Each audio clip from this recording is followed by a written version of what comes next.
ये जो प्रिय बोलने वाले, इनसे बड़ा दुश्मन कोई नहीं है। कोई विरला होता है जो प्यार का अर्थ समझता है अपने प्यारे के सुख में निमग्न रहना। वो तो केवल सच्चिदानंद भगवान ही जानते, दूसरा कोई नहीं। प्रीति की रीति रंगीलों ही जाने, ये संसारी जानेंगे। ये अपने स्वार्थ के बसीभूत, ये अपनी वासनाओं के कीड़े, ये प्रीति को जानेंगे, ये प्रेम को जानेंगे। तुम्हारे हृदय को छलनी कर देंगे। अगर अब बात नहीं मानोगे तो बाद में पछताओगे। हे सिंहवत जीना सीखो, सियारवत अगर जीवन जीना है तो इनके अनर्थ वचनों में लग जाओ। ये तुम्हें रुपया दे सकते हैं, तुम्हारा बैंक बैलेंस बढ़ा सकते हैं, लेकिन तुम्हारे हृदय की भोग वासना को नहीं मिटा सकते। और भोग वासना नहीं मिटी तो चक्रवर्ती सम्राट भी एक महान दरिद्र है, क्योंकि उसके अंदर असंतोष है, भोगों की आशा है। और फिकर फारी फकनी करे ताको नाम फकीर। कोई चिंता नहीं, कोई परवाह नहीं, इससे बड़ी कोई स्थिति नहीं होती। वही तुम्हें गुरुदेव देना चाहते हैं। इसलिए स्वीया सर्वे जिघांस्यत्यः बहुमृषा स्ने पाशैर निबद्ध। ये जो आपको भगवत प्राप्ति में रुचि नहीं उत्पन्न हो पा रही, भजन में अधिक लगन नहीं हो पा रही है, उसका कारण है तुम्हारी देह प्रियता और तुम्हारे देह संबंधियों की प्रियता। बड़ा सुख मिलता है हृदय को जब देखना हृदय में ये कौन है, ये अमुक है, ये अमुक है, रिश्ते नाते, ऐसा जब देखते हो तो कैसा लगता है। और जब प्रियाजू की बात होती तो कैसा लगता है। क्या प्रियाजू किसी रिश्तेदार जैसा सुख, किसी नातेदार जैसा सुख प्रियाजू से मिलता है क्या? और जबकि सच्चा रिश्ता नाता केवल प्रियाजू से। प्रियालाल पराये लगते हैं और ये मौसी मौसा फूफा फूफी फू जो माया में उड़ जाने वाले हैं, ये संबंध ऐसे घने लगते हैं। असली रिश्ता इतना छोटा, इतना कमजोर, और नकली रिश्ता इतना जोर का कि असली रिश्ता फीका पड़ जाए। यही तो बात होती है, यही तो परीक्षा होती है तुम्हारी कि तुम्हारा प्रिय कौन है, गुरुदेव, इष्टदेव या संबंधी। बस राधे श्याम, आप इस समय तो नहीं मिल सकता है, हमारे वाणी पाठ का समय यदि आपको मिलना है तो आप हम समय देंगे, फिर आप आइए। कौन सा ऐसा दृढ़ संबंध जो हमारे प्रिया प्रीतम से भी श्रेष्ठ हो। प्रवचन खूब सुन रहे हैं, परिवर्तन बिल्कुल 100 में 1% नहीं है। रिश्ते नाते का संबंध, देह का संबंध, ये नहीं। उन्मत्तवाचः प्रायः परिमुषिद्धियो मायया अनर्थ बीजम। नहीं समझ पा रहे। ये संबंधी, मित्र, रिश्ते नाते जो शब्द है उसको उन्मत्त कहते हैं पागलों के वचन। पागलों के वचन नहीं सुनने चाहिए। कैसे पागल? मोह मदिरा का पान किए हुए लोग हैं। मोह मदिरा, ये केवल धाम है वृंदावन, इसलिए कोई जान पाया कि हम जिंदा हैं कि नहीं, पीछे कोई जान नहीं पाया कि जीवित है कि नहीं है, मृत्युलोक में हैं भी कि नहीं है, कभी नहीं। उन्मत्त प्रायः वाचः परिमुषितो धियो माया अनर्थ बीजम। हम इष्ट के संबंध के लिए अनंत जन्मों से भ्रमित होकर भटकते रहे। अब इस जन्म में नहीं, दबाव, रिश्ते का दबाव, परिवार का दबाव, संबंध का दबाव, तो भगवत संबंध कहां रहा? भगवत संबंध कहां रहा? यही श्री जी देख रहे हैं। आगे चलकर जो दुर्दशा होगी उसे नहीं समझ पाओगे। वो हमें दिखाई दे रही, तुम्हें नहीं। इसलिए बिल्कुल संभल जाओ, अब भी संभल जाओ। बार बार कहते हैं उन्मत्त प्रायवाचः परिमुषितो धियो माया अनर्थ बीजम। ये अनर्थ का बीज बोने वाले परिवार के जन होते हैं। अनर्थ का बीज, ये उन्मत्त मोह मदिरा का पान करके बात करने वाले होते हैं। इनकी बातों में ममता मोह की गंध है, जो तुम्हारे हृदय की भागवतिक संबंध की सुगंध को छीण करना चाहते हैं। कोई भी हो, स्वार्थम मत्वा कृतार्था अथ न सुख विवेकादयो अग्राह्य वाचा। ये अविवेकी हैं, स्वार्थ भरे लोग हैं, इनकी बात को कभी नहीं सुनना चाहिए क्योंकि विवेक रहित हैं, अग्राह्य, इनकी बात को न सुनना चाहिए न मानना चाहिए। अमुक संबंध केवल भगवत संबंध से, अन्यथा नहीं। अगर आप हमारी श्री जी से नहीं जुड़े हैं तो हम आपकी तरफ आंख उठा के नहीं देखेंगे। श्री जी से जुड़े हैं तो आपको हमारी तरफ देखने की जरूरत नहीं, श्री जी की तरफ देखो, हम अपने आप देख लेंगे। व्यवहारिक संबंध में कहीं किसी भी तरह का कोई प्रवेश नहीं है। श्री जी का संबंध उन्मत्त प्रायवाचा परिमुसितो धियो माया अनर्थ बीजम स्वार्थम मत्वा कृतार्था अतन सुख विवेकादयो अग्राह्य वाचा। ये संबंधी, ये रिश्ते नाते, ये मोह मदिरा का पान करके ऐसे वचन बोलते हैं कि फिर संसार की ममता जागृत हो जाए। ये मोहित करने वाली, हमारी परमार्थ की वृत्ति का नाश करने वाले होते हैं। ये अनर्थों के दुख का बीज बो देते हैं। ये विवेक रहित बोलते हैं, इसलिए इनकी बात अग्राह्य वाचा, इनकी बात सुने मत, नहीं तो परमार्थ भ्रष्ट हो जाएगा। बहुत सुंदर किसी किसी के परिवार के जन, कल एक हमारी श्री जी की सेवा में रहते हैं उपासक, उनकी माई, तो उन्होंने कहा कि जब हम बेटे से बात करने के लिए यहां निवेदन किया और बेटा मिला तो उसने मुंह फेर करके कहा कि अगर आप हमारी मां हो तो दोबारा हमसे मिलना मत। बोले मुझे अच्छा लगा, आंसू भरे थे आंखों में, मुझे अच्छा लगा कि मेरी कोख पावन हो गई। और आज से मैंने भी निर्णय लिया है कि मैं कभी सामने नहीं जाऊंगी और आशीर्वाद दूंगी कि वो नित्य निरंतर श्री जी की सेवा में आपकी आज्ञा में रहे। उनका धन्य है तू मां, तू धन्य है।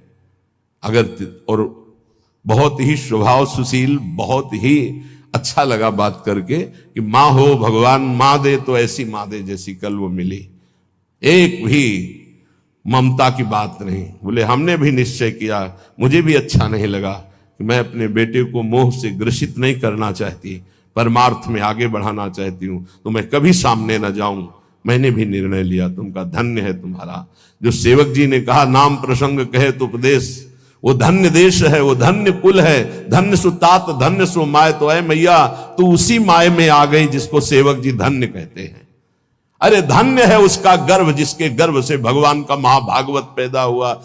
और तो सब न जाने कैसे कैसे संतानें उत्पन्न होती हैं और वो भगवान से विमुख नाना प्रकार के आचरण करके अपने आप को दुर्गति और माता पिता देख देख कर जलते रहते हैं। ये बात बहुत ध्यान से समझ लो जो इस श्लोक कह रहे हैं। ऊपर वाले श्लोक में बताया अपनी निष्ठा की युगल सरकार हमारे इतने सुंदर हैं कि करोड़ करोड़ कामरति मूर्छित हो जाएं, लक्ष्मी नारायण भी शोभा देख करके ललचाने लगे, ऐसे हमारे उपास्य देव श्यामा श्याम है।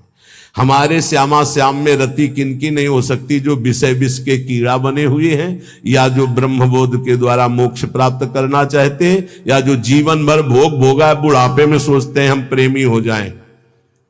चिंतन वही है 60 70 80 वर्ष का भोगों का। अब चिंतन बदलना बहुत कठिन, कोई महापुरुष चमत्कार कर दे तो बात अलग। ये हमारी बात उनकी समझ में आएगी जो शरणागत है श्री जी के और प्रारंभ से अभ्यास कर रहे हैं अपने मन को प्रियालाल में लगाने का, रसिकों की कृपा का। तो चंदी वृंदावन आशा, उनके अंदर वृंदावन में विराजमान प्रिया प्रीतम से मिलने की आशा जागृत हो जाएगी। कह रहे हैं अब इसमें बचाव पक्ष क्या करना है। उन्मत्त प्रायवाचा परिमुसितो धियो माया अनर्थ बीजम, बुद्धि में ऐसा बैठा लो कि ये जितने प्यार करने वाले संसार के संबंधी हैं ये अनर्थ कर देंगे। अनर्थ क्या, हम जिस मन इंद्रियों को चुरा कर संसार से प्रिया प्रीतम में लगाना चाहते हैं ये पुनः वहीं लगा देंगे संसार में, पक्का। इनका प्रभाव ऐसा होता है, ये नहीं मानने वाले। परिवार के लोग साधु नहीं मानते हैं, कोई विवेकवान साधु मानता नहीं मानते। परिवार के लोग नहीं मानते, साधु थोड़ी मानेंगे, वो तो अपना रिश्ता नाता संबंध देखकर बात करते हैं, वो सांसारिक संबंधों की मान्यता रखते हैं, इसलिए नहीं। कबीर वहां ना जाइए जहां जन्मभूमि का ठाव, भगति भाव पूछे नहीं ले पुरानो नाव। वो थोड़ी कहेंगे महात्मा जी, नहीं, वो तो वही कहेंगे आओ पंडित नाम लेके बात करेंगे, ऐसा अमुक ना। कबीर वहां ना जाइए जहां जन्मभूमि का ठाव, भगति भाव पूछे नहीं ले पुरानो ना। वही संसार की वार्ता। अनर्थ बीजम, बड़ा आकर्षण है, परिवार वालों का बड़ा आकर्षण है। आप देखो, अंदर से देखो, 20 वर्ष नहीं देखो, फिर देखो भैया है हमारे, ये अपन अमुक है हमारे अमुक। और श्री जी को 20-25 वर्ष से नाम जप रहे हो, शरणागत हो, ये कभी नहीं आया कि आराध्य देव मेरे, जीवन धन मेरे। ऐसे धिक्कार है इस मन बुद्धि को कि जो अनंत जन्मों से हमारे हैं वो हमारे पराये नजर आते हैं, जो बिल्कुल हमारे नहीं, जिनको हम जानते नहीं है, अब भी नहीं जानते कि भाई के रूप में कौन अंदर विराजमान है, बहन के रूप में कौन अंदर विराजमान, हम नहीं जानते। केवल ढांचे को मानते हैं, ये ढांचा मेरा भाई है बहन है, और ढांचे के अंदर बैठा परमात्मा, उससे कोई परिचय नहीं है। इसलिए स्वार्थ मत्वा कृतार्था अतन सुख विवेकादयो अग्राह वाचा। अय विवेकी साधक, ये परिवार के जन विवेक युक्त नहीं बोलते, इनके मोह मदिरा से उन्मत्त प्रायः भरे वचन होते हैं, इनके वचनों को नहीं सुनना चाहिए। अग्राह्य वाचा, इनकी वाणी को ग्राह्य नहीं है, अग्राह्य है। स्वीया सर्वे जिघान संत्य बहुमृषा स्नेह पास निबद्ध, ये झूठी झूठी बातें बोल करके केवल स्नेह पास में बंधा लेते हैं, और ऐसे बांध लेते हैं कि छूटना मुश्किल हो जाता है। महापुरुषों का आश्रय लेने से एक बात ध्यान रखना, एक अद्भुत उमगन जागृत होती, उस उमगन को तपस्या के द्वारा संभाला जाता है, नहीं गिरा देगी। अब ये कोई कैसे समझ पाएगा कि महापुरुषों की कृपा से जो आनंद की उमगन होती है, अगर उसको तप के द्वारा न रोका गया तो गिरा देगी, पक्का गिरा देगी। ये बड़ी सूक्ष्म बात है, सबको समझ में नहीं आएगी कि महापुरुषों के संग की कृपा उसको गिरा कैसे देगी। भगवदानंद की जब अनुभूति हो तो उदासीनता बाहर इतनी हो जानी चाहिए कि तुम्हें देखना कोई पसंद न करे। ध्यान रखना, यह अनुभव की बात कह रहा हूं।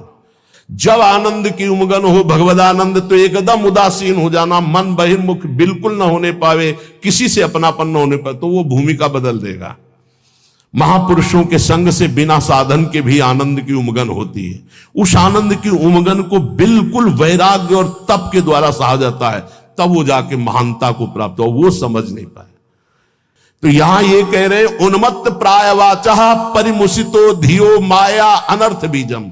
ये जो कह रहे हैं इसको बात समझ लो, यही तुम्हारे जीवन का पतन कर देगी, चाहे गृहस्थी में चाहे विरक्ति में हो। इस बात को अच्छे से समझना। उन्मत्त प्रायः वाचा परिमुसितो धिया माया अनर्थ बीजम। एक बार जब परिवार के जन सामने हो और तुम उनमें भगवत भाव प्रणाम करके अपनी भाषा बोलना वैराग्य की, फिर देखना तुमसे कौन प्यार करता है। तुम उनकी भाषा में मत आ जाना, अपनी भाषा में बोलना जो साधु की भाषा होती, फिर तुम्हें असलियत में समझ में आएगा कि कौन प्यार करता है, कोई नहीं। जब तुम उनकी भाषा बोलते हो तब बात, अपनी भाषा में सदैव हो भक्त, अपनी भाषा में। ये जीवन अब ऐसा दांव नहीं हमें चूकना कि इस जन्म में मुझे भगवत प्राप्ति ना हो। ये बहुत अंदर की बात समझ लेना।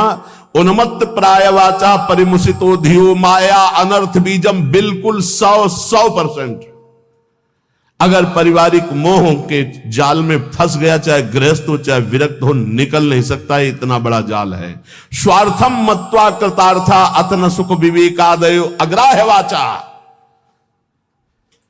कैसे तुम्हें बताए, बाहर थप्पड़ लगता है तो उसके लिए औषधियां होती, लेकिन जब हृदय की मार होती तब कोई औषधि नहीं होती। इसलिए आपसे प्रार्थना कह रहे, अब भी संभल जाओ, अब भी संभल जाओ। तुम्हारा वैराग्य स्वरूप है तो तुम लोग अपने वैराग्य की इज्जत की रक्षा करो। समझ में आना चाहिए कि वैराग्य का स्वरूप क्या होता है। परिवार वालों को, संसार को भी समझ में आना चाहिए।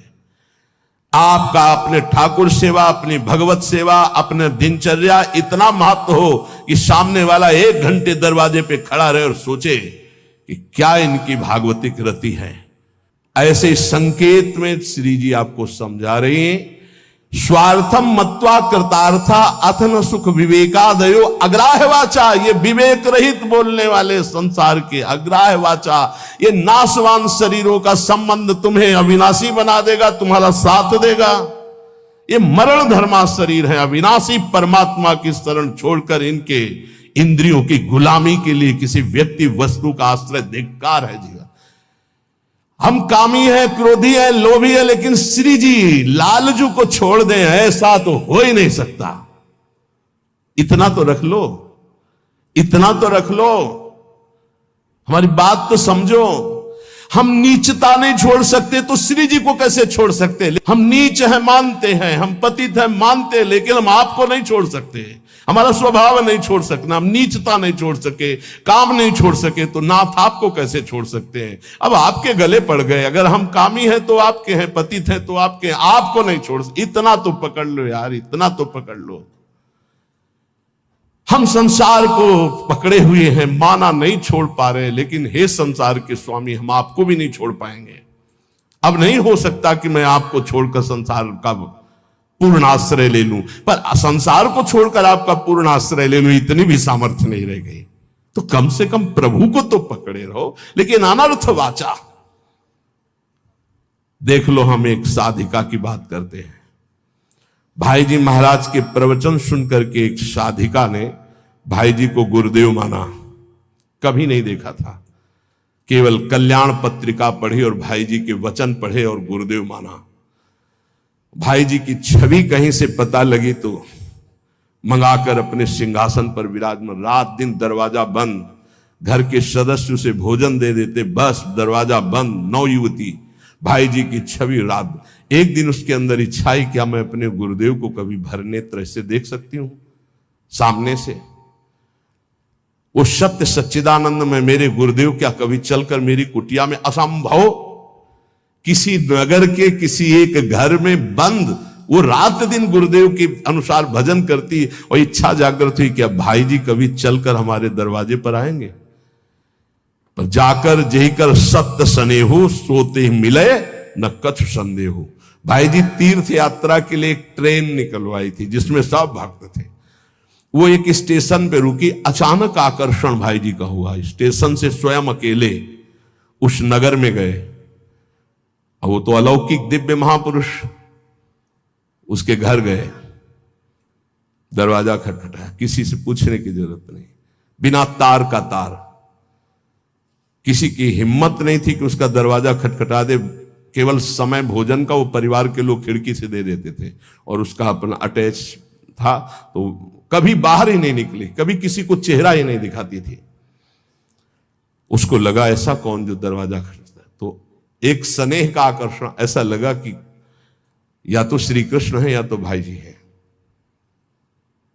कि तुम राम दीन अनुरागी, कि तुम हरिदासन मां कोई, मुरे हृदय प्रीति अति हुई। जैसे विभीषण जी को लगा या तो कोई बहुत बड़े हरिदास हैं जो सामने, या स्वयं हरि हैं जो विप्र रूप में है, या तो कोई बहुत बड़े भगवान के भक्त हैं, या तो स्वयं भगवान है कि मेरे हृदय। ऐसे उस देवी का हृदय बोला या तो श्री कृष्ण साक्षात आए हैं या तो भाई जी आए हैं। बिना हिचक के दरवाजा खोला तो जिनकी छवि थी वही सामने खड़े। अब सोचो, जो वर्षों से साधना करके केवल एक बात चाह रही कि एक बार मेरे गुरुदेव चल करके मेरे को, क्योंकि मैं तो नहीं पहुंच सकती, मेरी सामर्थ्य नहीं, एक बार वो आज जे ही देखा चश्मा लगा, धोती कुर्ता ऐसे। अब वहां नेत्रों से बात होती, बोलने की हिम्मत नहीं रहेगी। अंदर गए, दरवाजा बंद, रो पड़ी चरणों में। भाई जी ने कहा कि श्री कृष्ण की अपार कृपा आप पर है। कहा बस अब मुझे और कोई श्री कृष्ण नहीं चाहिए, हो गया। मेरी आखिरी इच्छा थी कि गुरुदेव एक बार मुझे साक्षात दर्शन दें। थोड़ी देर बैठ, उसने कहा मेरी एक प्रार्थना है, अब आप दोबारा कभी यहां मत आइएगा। भाई जी ने कहा ऐसा क्यों कहा? बोले आप जब आओगे तो अब हजारों लोग आएंगे और मैं ये नहीं जानती कि आप भी अब जान पावे कि मैं आपको कितना प्यार करती हूँ। ये जीवन सिर्फ आपके लिए है और आपके लिए होते हुए भी आप भी न जान पाए कि मैं आपको कितना प्यार करती हूँ। बस जैसे अभी तक थी वैसे ही रहना चाहती हूँ, अब दोबारा कभी भाई। तो भाई जी ने उसके लिए पद लिखा है, पद रचना की। और पूज्य राधा बाबा से जब ये बात कही तो राधा बाबा ने इसे प्रकाशित किया, नहीं भाई जी इसे प्रकाशित भी नहीं करते, कि धन्य है वो देवी जो ऐसी एकांत पूरा जीवन भजन करके पूरा कर दिया, कोई जान नहीं पाया उसको। जो अपने आराध्य देव के लिए इतनी गुप्त आराधना की जा सकती है, फिर हमें संसार और संसार के संबंधों से क्या। इसलिए ये जीवन हमें केवल भगवत प्राप्ति के लिए। स्वीया सर्वे जिघांस्यन्त्यः बहुमृषा स्ने पाशैर् निबद्ध। ये स्वजनगण अत्यंत झूठे स्नेह पास में बांध करके तुम्हें मार देंगे। जिघांस्या तुम्हें मार देंगे। मान लो कैसे मारा जाता है, ये तुम नहीं जान पाते हो। माया बहुत विचित्र है, बहुत विचित्र है, ये देखा है। इसलिए प्रार्थना है बहुत सावधान, बहुत सावधान। परिवार के लोग अच्छा समझते हैं, जब आप भोगों को स्वीकार करेंगे, भोगों में उतरेंगे, रिश्ते नातेदारों में उतरें, उनको बहुत अच्छा लगेगा। क्योंकि माता आपसे प्यार करती है पर दो चीजें देखती है, आपका पेट भरा है, आपको अच्छी नींद आती है, आपकी भोग सामग्री पर्याप्त है, बस इतनी उसकी ममता की वृत्ति, इसके आगे वृत्ति नहीं। और गुरु एक बात देखता है, तुम्हारा देह राग कम हो रहा है, तुम्हारा देहाभिमान नष्ट हो रहा है, तुम्हारा भोगों से राग कम हो रहा है, तुम तपस्या में आगे बढ़ रहे हो, तुम जितेंद्रीय हो रहे हो, तुम्हें भोग कोई प्रिय नहीं लग रहा, धन्यवाद, चलो आगे। गुरु स्वरूप में स्थित करता है, माता पिता देहाभिमान में पुष्ट करते हैं। इसलिए बहुत होश में। स्वीया सर्वे जिघांस्यन्त्यः बहुमृषा स्ने पाशैर् निबद्ध है। श्री वृंदारण्यायः महामहित समाजात कदा निश्चितत्वाम। हे भाई, वृंदावन में केवल रसिक समाज को अपना समझो, उनको पाकर आश्रित हो जाओ, और सब अनिष्टकारी समाज है, अनिष्टकारी। कोई तुम्हारा इष्ट प्राप्ति में सहयोगी नहीं है, सब इष्ट में बाधक हैं, इष्ट में बाधा पहुंचाने वाले हैं, और कोई नहीं। एक बात अच्छे से समझ लो, अगर हमारी कहीं दुर्गति होती है तो देह और देह संबंधी भोग और देह संबंधी रिश्ते नाते यही दुर्गति का कारण बनते हैं। इसलिए हे उपासक, अपने ऊपर कृपा करो, अपनी दिनचर्या अपने इष्ट के बराबर किसी को मत मानो। इष्ट और इष्ट की दिनचर्या तुम्हारी इतनी प्रवीण, इतनी सुदृढ़ होनी चाहिए कि हम समय देंगे तुम्हें मिलने के लिए। हमारी रुचि होगी तो तुम्हारे समय में हम अपने समय को बर्बाद नहीं करने, लेकिन समय बर्बाद पहले ही कर रहे, उनके समय का महत्व क्या रहा। साधक चाहे गृहस्थ हो या विरक्त हो, उसकी दिनचर्या भगवान है, और उस पर ध्यान दिया जाए, उस पर दृष्टि दी जाए। चाहे जितनी जैसी शरीर की परिस्थिति हो, यदि दिनचर्या को भगवान माना है तो वो भगवान अदीप सामर्थ्य देते हैं, वो दिनचर्या होती है। ये बात हमारी प्रार्थना मान लो, ये दिनचर्या तुम्हारी भगवान है, इसे मानो, इसे स्वीकार करो। पर नहीं, केवल मन की मनोरंजन वृत्ति पर प्रधानता रखने वाला कैसे उपासना में आगे बढ़ सकता है। इसलिए जो आप सुनते हैं उसका मनन करें। महापुरुषों के वचन अमृत हैं। बाबा, हमें बहुत क्लेश, अंदर जलन होती रहती है, ये कब मिटेगा। घर गृहस्थी के भी कार्य कर रहे हो तो, या साधना कर रहे हो तो, ये अंदर एक जलन होती रहती, ये कब मिटेगा। बहुत बड़े सिद्ध महापुरुष काशी के श्री हरिहर बाबा जी महाराज, ये कैसे मिटेगा। क्लेश बना रहता है, एक अशांति बनी रहती है। सब देखो, कल एक 85 वर्ष के संत भगवान आए, उन्होंने अपना परिचय बताया बहुत ऊंची जगह से सब, और कहा आपके प्रवचन सुन करके आया हूं, ऋषिकेश से आए। कहा कि मैं प्रवचन सुन करके आया हूं, मेरी आखिरी जगह रह गई है, अगर आपने ना कर दिया तो मेरी जिंदगी अब खत्म होने जा रही है। बिल्कुल आखिरी परिणाम है, आप बहुत कृपा करके निर्णय देना, क्योंकि बस आखिरी है, आखिरी भरोसा लेके आया हूं। आंखों में आंसू, त्रिपुंड लगा हुआ, वेश भगवा धारण की हुई, अवस्था 80 या 85 की। अभी एक बार कि आखिरी तो बहुत होश में, तो कहा क्या समस्या क्या है आपकी? तो कहा पूरा जीवन हो गया, तक निश्चय ही नहीं कर पाए हम कि हमको क्या प्राप्त करना है, कैसे प्राप्त करना है। ये तो बहुत बड़ा धोखा, अभी तक चित्त ही का समाधान नहीं हुआ, अभी तक साधन ही नहीं बन पाया, साधन ही का निर्णय नहीं हो पाया, तो साध्य की प्राप्ति कैसे हो पाई? ये तो बहुत, बोले बस यही तो रोना है, पूरा जीवन खत्म हो गया। अब बताओ कैसे वस्तु को? तुम कहा आप तो एक ही बात रह गई है, नाम नाम नाम, निरंतर नाम जप करते। बोले यही तो समस्या है, तुमको बस यही समस्या का समाधान है। हमारे सामने निर्णय लो, ये जपोगे ऐसे से ऐसे से ऐसे, उसी समय उनके शब्द निकले कि कुछ प्राप्त होगा कि नहीं इसकी अब कोई परवाह नहीं। इस समय जो शीतलता हो रही, लग रहा मैं निहाल हो गया, ऐसा लगता है मुझे जिंदगी की हर वस्तु मिल गई। यही मेरी बात उनकी समझ में नहीं आएगी जो विषयों के कीड़ा बने हुए हैं। उनको तो बस कोई संत महात्मा भगवान ऐसी कृपा कर दे कि उनको मनमानी भोग भोगने को मिले बस। जैसे नाली के कीड़ा को अमृत के कुंड में डालो तो तड़पड़ाकर नाली में ही गिरने की कोशिश करे, क्योंकि वो जानता मेरे सुख से मुझे वंचित किया जाता है। सुकरी से कहा प्रहलाद जी ने, बैकुंठ चलो भगवान बुला रहे। बोले वहां विष्ठा मिलेगा कि नहीं? बोले बैकुंठ में विष्ठा कहां? बोले मुझे नहीं जाना। हमारी हालत ठीक ऐसी सुकरी की तरह है। क्यों?